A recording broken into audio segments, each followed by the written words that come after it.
Well, this conference is all about the future of the ocean. In 2012, there was a conference in Rio Plus 20, United Nations event, where the headline was, "The future we want." What is the future we want? We do have choices. My fellow explorer in residence, Zahi Hawass, who's the director of the pyramids, he's not currently explorer in residence, but one of the things that he said that has stuck with me is, if you do not know your past, you cannot know your future. So this morning I want to just dive back in time a little bit, not too far, just half a century or so. But we have learned more about the ocean, about ourselves, who we are, where we've come from, where we might be going in the last half century or so than during all preceding history.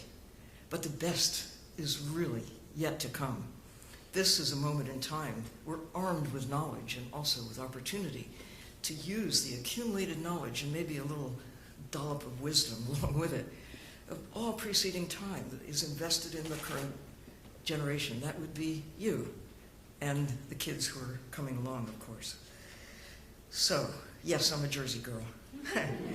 So were my parents from New Jersey, my grandparents, my great-grandparents, going back to, oh goodness, the 1600s. My distant ancestors came to this part of the world.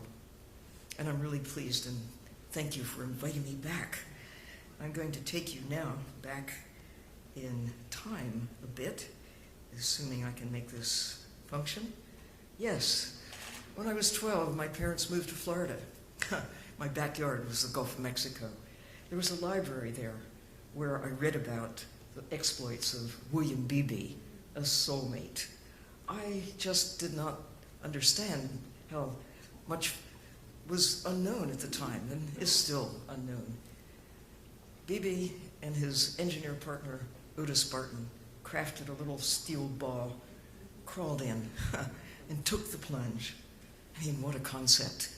That was what really inspired me to think about maybe I could do something like that too. And then Jacques Cousteau came along, and the idea of diving, that anybody could actually put a tank on and explore the ocean.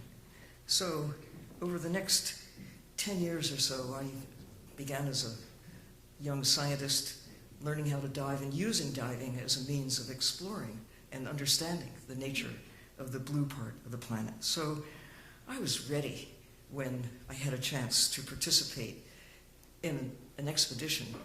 First time I was outside the country, first time I went west of the Mississippi. I hadn't been west of the Mississippi. This time I was going east, and it was still some years before I got to go west, but this time I went far east to the Indian Ocean for 6 weeks. And it was 1964. At the time, there not only were not very many women diving, but for women to go to sea was considered exceptional. When I arrived to join the rest of the scientific party in Mombasa, the headlines that appeared next day in the Mombasa Daily Times said, "Sylvia sails away with 70 men. But she expects no problems." I mean, problems? Imagine, you guys, how would you like to go with 70 women? Would that be a problem? I don't know. As long as you have a sense of humor, mind your own business, do what you're there to do as a scientist. Really, for me, it was transformative. I got to see another part of the world. At about, a few years later, we began to look outside our own world with eyes in the sky, looking back to see ourselves as this little blue speck in the universe. Well, while those first footprints were being put on the moon, I had a chance to go and actually put some footprints on the ocean floor, staying for 2 weeks as part of a team of aquanauts. While there are astronauts high in the sky, some of us got to be a part of the action to experience something that NASA took a considerable interest in, because the idea of people living underwater in isolation seemed like a good starting point for those who might come later to live high in the sky.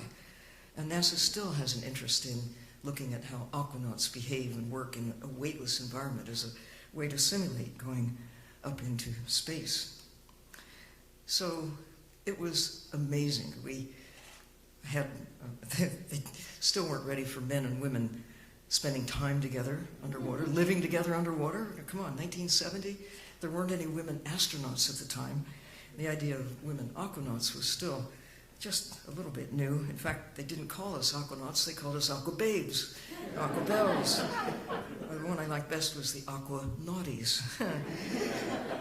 We didn't care really what they called us as long as they let us go. And we did go, and we had such an incredible time as scientists, 1 engineer, 5 scientists, and 4 scientists rather, and well, for me it was transformative because I actually, although I'd been diving quite a lot up to that time, hadn't had a chance to get to know individual fish, to see them on their own terms. And the National Geographic actually asked me to write an article. It was the first time and the last time the Geographic has asked me to write an article. Ever since I've been asking them, please, can I write a story? And think about it. They referred to this as the title, the AllGirl Team. I mean, gosh, they didn't mention about the astronauts as the all-guy team going high in the sky. But again, things have changed. To understand the present, it really helps to reflect on the past and see something about where we have come from. Well, where I have come from as a scientist is learning about the nature of life in the sea, using the ocean as a laboratory, getting to know fish as something other than creatures swimming on my plate with lemon slices and butter, getting to see them as individuals, to recognize, like cats and dogs and horses and people and things, every fish is an individual. Every fish has a face. Some have attitudes and personality. They all have personality. I couldn't imagine that until I really got acquainted with them one-to-one, getting to see that same group of angelfish, the same group of groupers and parrotfish and other creatures, and to realize that, like many other creatures, well, some range widely, but others have homes, just as creatures on the land. Most fish make sounds. We just are not as tuned into it as terrestrial creatures until we spend time actually under the sea, getting to see the ocean from the inside out. I suppose this Napoleon wrasse, with its big lush lips, if it could speak, would probably say something like, "We should do unto fish as fish would do unto us." We do terrible things to fish, thinking that it's okay because they don't tend to make many sounds. We think of them as creatures that don't feel pain, but we need to think again. It doesn't mean that we shouldn't have fish on our menu, but we should treat fish with greater respect and dignity than we have had a tendency to do in the past. That moray is probably saying, listen up, you people. I, as a scientist, as a diver, getting acquainted with the ocean from the inside out, have had thousands of hours now to listen to the ocean and to realize that we're all connected, that what we do to the ocean, we're actually doing to ourselves, and that we're just still scratching at the surface. It wasn't until 1979 that I had a chance to go as much as 1,200 feet beneath the surface. Well, that's still the skin of the ocean. The average depth is 2.5 miles, 4,000 meters. The maximum 7 miles, 11 kilometers down. And here we are. We're still just nibbling at the surface. Well, when I took on a project with the National Geographic to write a book about the history of ocean exploration, exploring the deep frontier, due diligence required that I do it, go out and do some more exploring. So using a diving system called Jim, named after the first person willing to put it on, Jim Jarrett, back in the 1920s. This was in the 79 with a story that came out in the Geographic and the book about what it was like to actually explore the ocean from within and to see the creatures that live there. Later, I became a cover girl on the National Geographic. I'm the one at the bottom. And at that same era, in the 1970s, get acquainted with whales on their own terms. In 1977, 6 months of working with whales and getting to see them on their own terms underwater, working with Roger and Katie Payne and Al Giddings to document and correlate sounds and behavior. If you haven't heard them, listen up. Maybe. No, maybe I can't listen up. Anyway, just imagine. Whoop! I'll do my whale calls. Woo!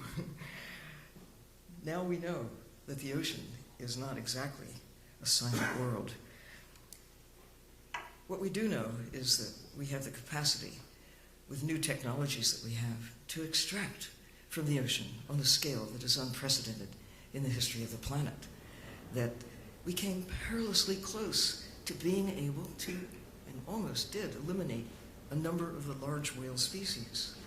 But we came to appreciate them for reasons beyond pounds of meat, barrels of oil, and came to see them as creatures that have values that go beyond just products.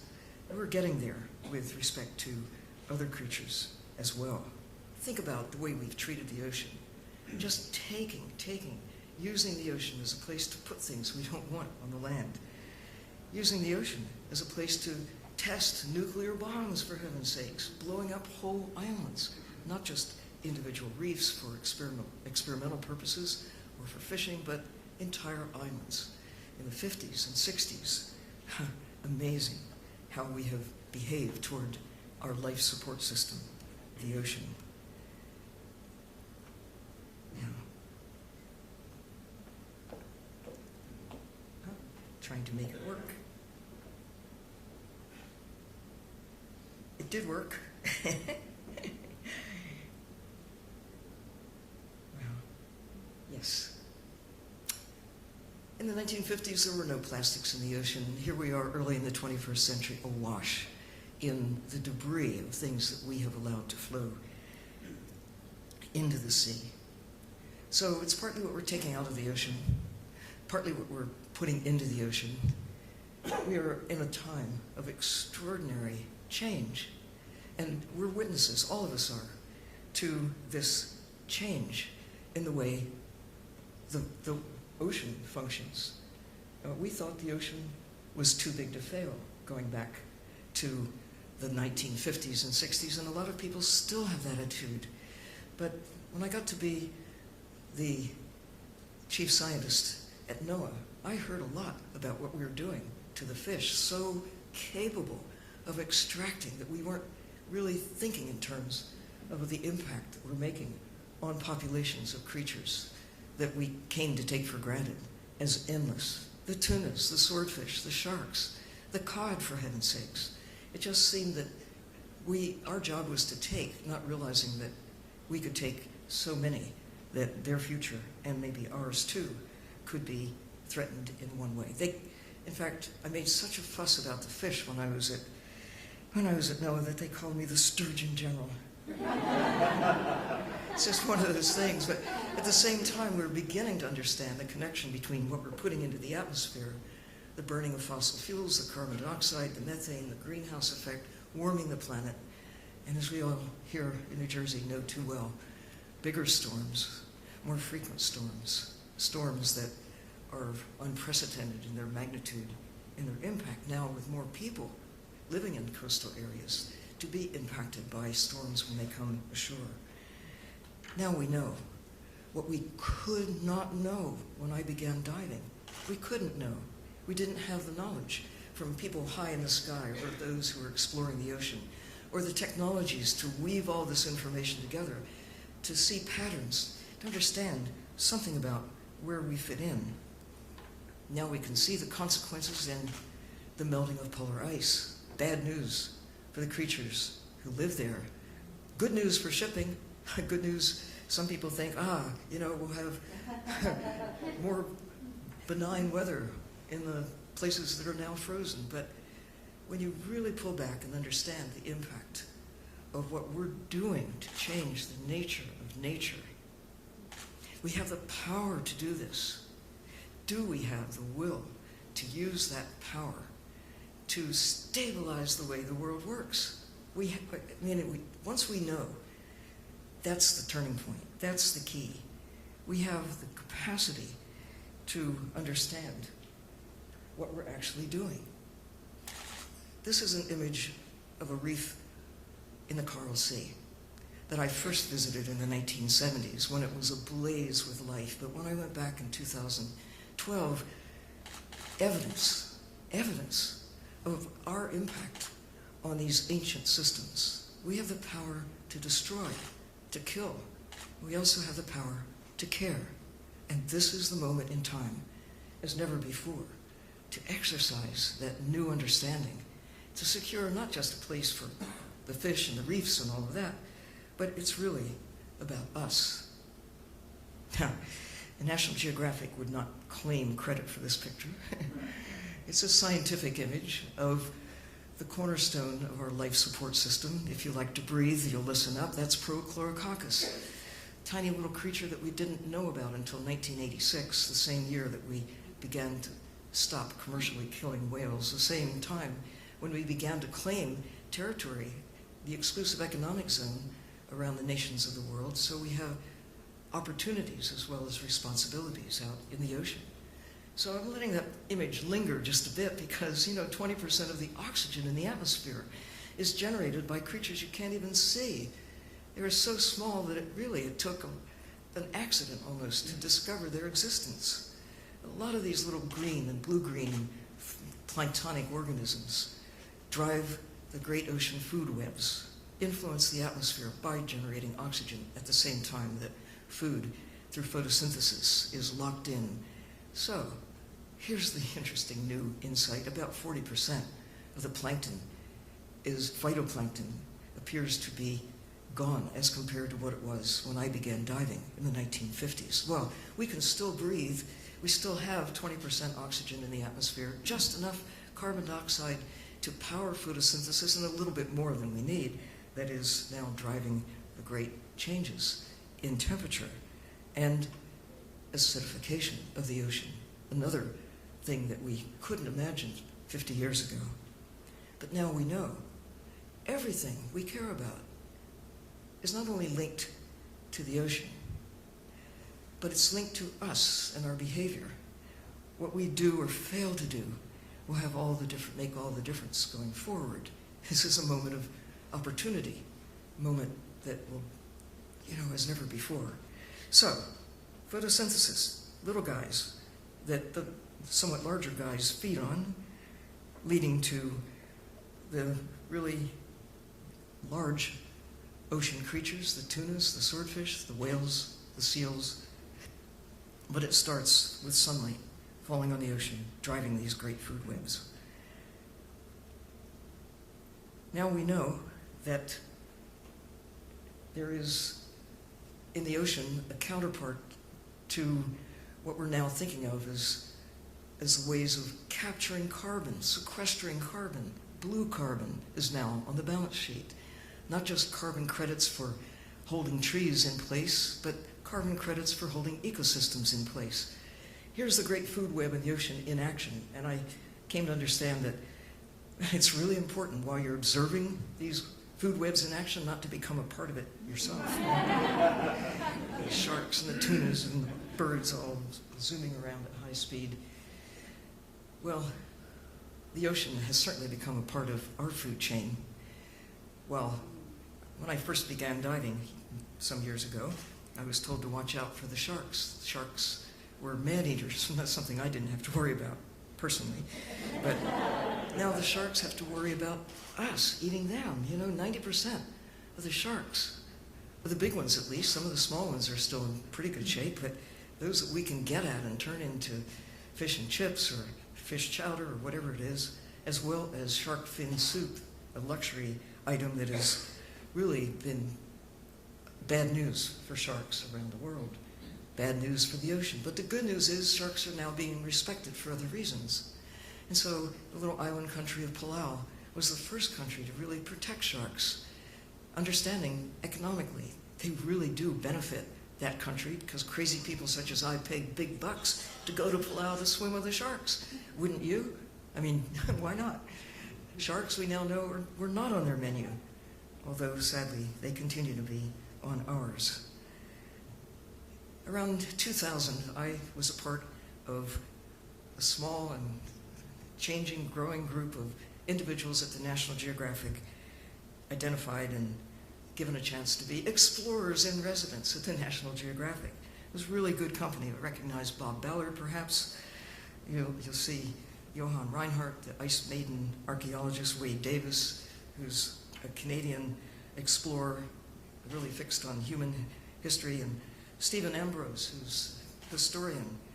And of course, right in front, there's Jane Goodall. Well, for my part as explorer in residence, going back to 1998, started a project called Sustainable Seas, 5 years of exploring the ocean, looking at the marine protected areas this country has designated, marine sanctuaries, using new technologies that made it possible for scientists to drive little submarines, submarines so simple that even a scientist can do it, that we were able to document and establish baselines around the coastline of the country, engage students. It was really a public-private partnership that was, at the time, really unprecedented.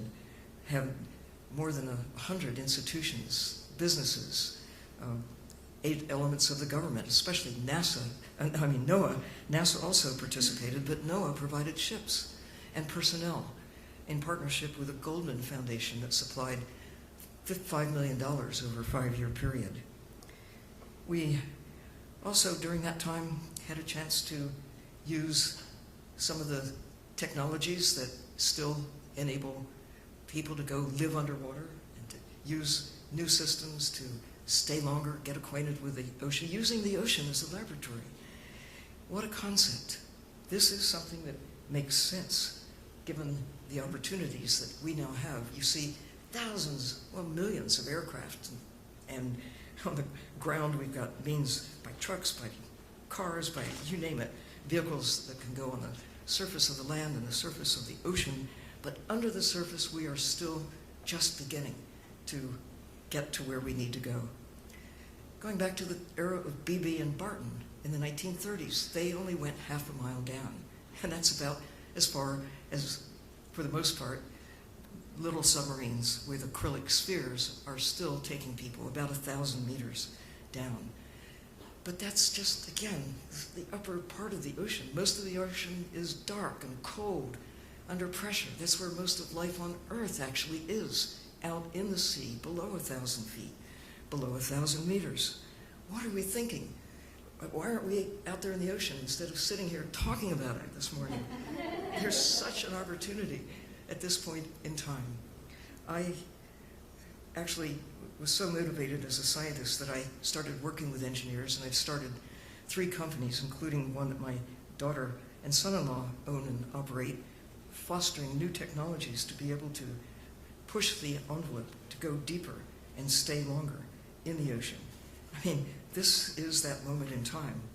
New systems, my dream machines, they're out there, some of them already working, like at Scripps and at the University of Hawaii, deep subs that can now vicariously take humans into the depths with cameras and instruments, 6,000 meters and more.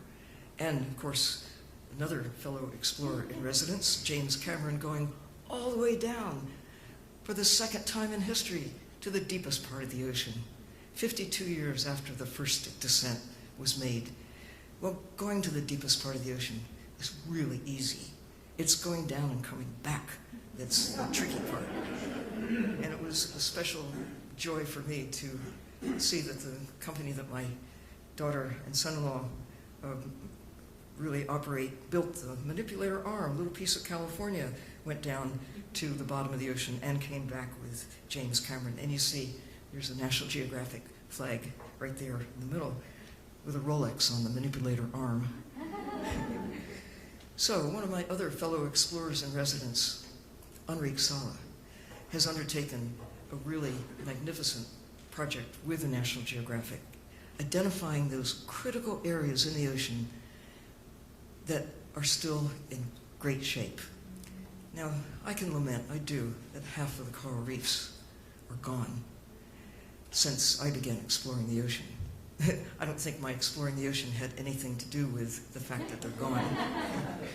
But as a witness, I've seen the changes. And so has Enrique. And he's really set about doing whatever he can to work with the people around the world in communities and with the governments, with backing from the National Geographic and people who are joining in to identify these critical areas while there's still time and to bring about protection. It's amazing to realize that only about 2% of the ocean is now safe for fish and other creatures. The rest of it open for exploitation in various ways. Well, much of the ocean is still protected by its inaccessibility. But that's why we took the ocean for granted, because, we thought we can't really possibly imagine harming the ocean. It's so big, so vast, so deep. What could humans do to bring about change? Well, now we know the change is sweeping the planet. And this is the moment to protect these special areas while there is still time. Imagine, early in the 20th century, go back.